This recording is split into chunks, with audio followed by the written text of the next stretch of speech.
Shalom, shalom, shalom. This is the Kazak Yahoo. And first of all, I give all praise, honor, and great esteem to the Most High Power, Yahuwah, Bahashem, Yahushua HaMashiach, and to the 12 tribes of Israel who are scattered to the four quarters of the earth. I say shalom, Wabarukim, that is peace and blessings. And I cannot wait until the Most High brings us back together. And we are once again 12 tribes, one family, one nation, under the Most High Power, yet once again. It's the first day on the Gregorian calendar, day before the Sabbath. And just getting out a little bit, a little fresh air, before I get some other things done.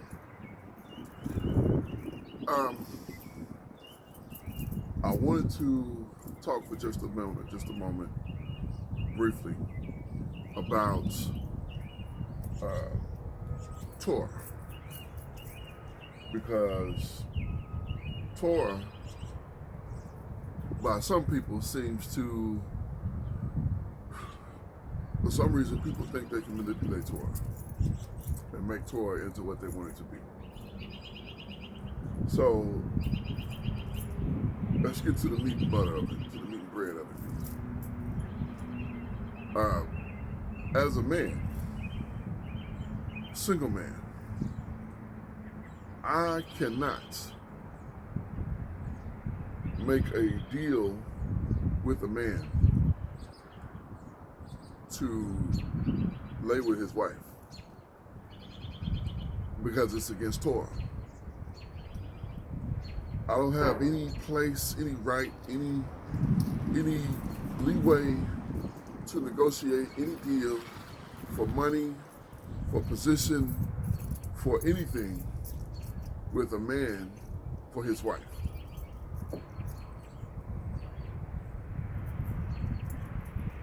That's nothing in my power.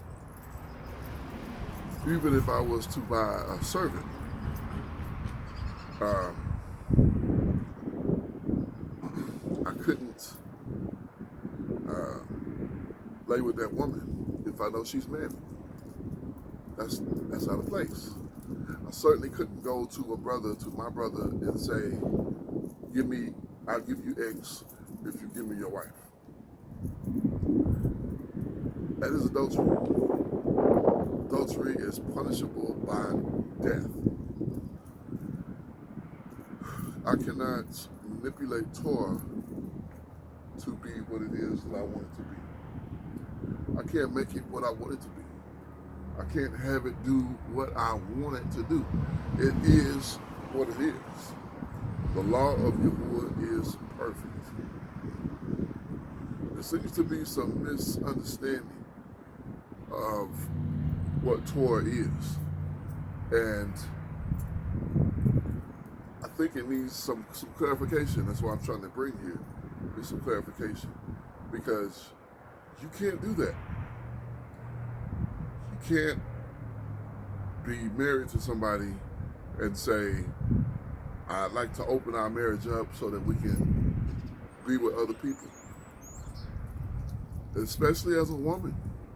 You can't do that. Now, here's the truth. Now, this is where it's gonna get hurt some here.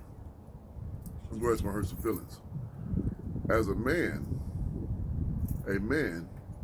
has the right to have more than one wife, according to Torah. Because he has the right to have more than one wife, if he takes an additional wife, then he's perfectly within his rights. Now, unless he has some kind of a covenant or agreement that says otherwise, he can absolutely take another wife. Now, a woman, on the other hand, cannot, under no circumstance, is a woman able to be shared with another man. That is adultery. The very definition of adultery is to sleep with a married woman. That's what adultery is. Adultery is not a man sleeping with a married man sleeping with a single woman because he met a single woman his wife, or even if he's married. But a woman sleeping with another man, that is adultery. It is also crazy stuff because if a man, think about it like this: if your husband is your head, if he's over you as your head, and you sleep with him, and you take another man to be your head, how a woman gonna have two heads? What kind of sense does that make? Who's your head? You can't have two heads. It doesn't work that way. Even in the script, Shaul explains to us the order: the Most High Power, the Messiah, the man, then the woman. That's the order. He didn't say the Most High, the Messiah, the man, and then the woman. He said the Most High, His power, the Messiah, the Messiah, the head of the Messiah, the Most High is the top. The Messiah is under the Most High. The man is to the Messiah, and the woman is to the man.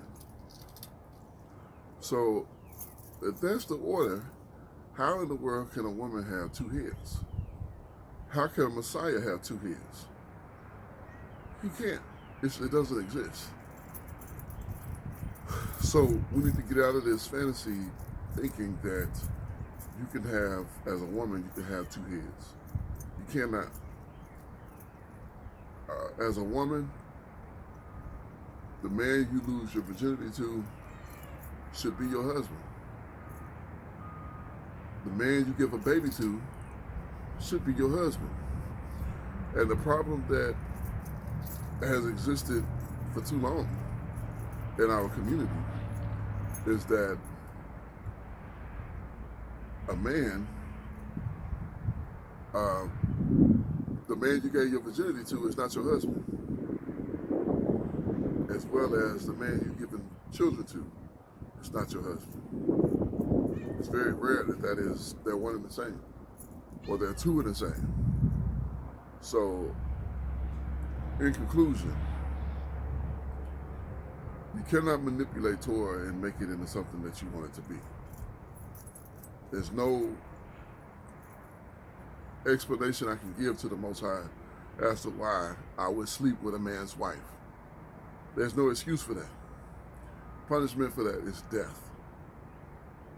Even ignorance is not an excuse, because as a man, you should be diligent in finding out who this woman is and where she belongs, and not just sticking your rod wherever you see fit because you see something that you think is nice looking.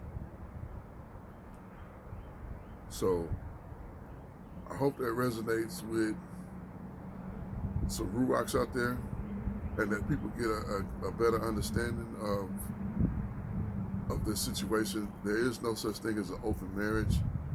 A husband can't have more than one wife, but a wife cannot have more than one head. Cannot.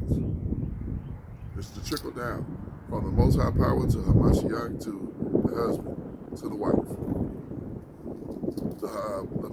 The woman cannot skip the man and go to Hamashiach. Doesn't work that way. Does not work that way. That's why Hamashiach told the woman at the well, go call your husband.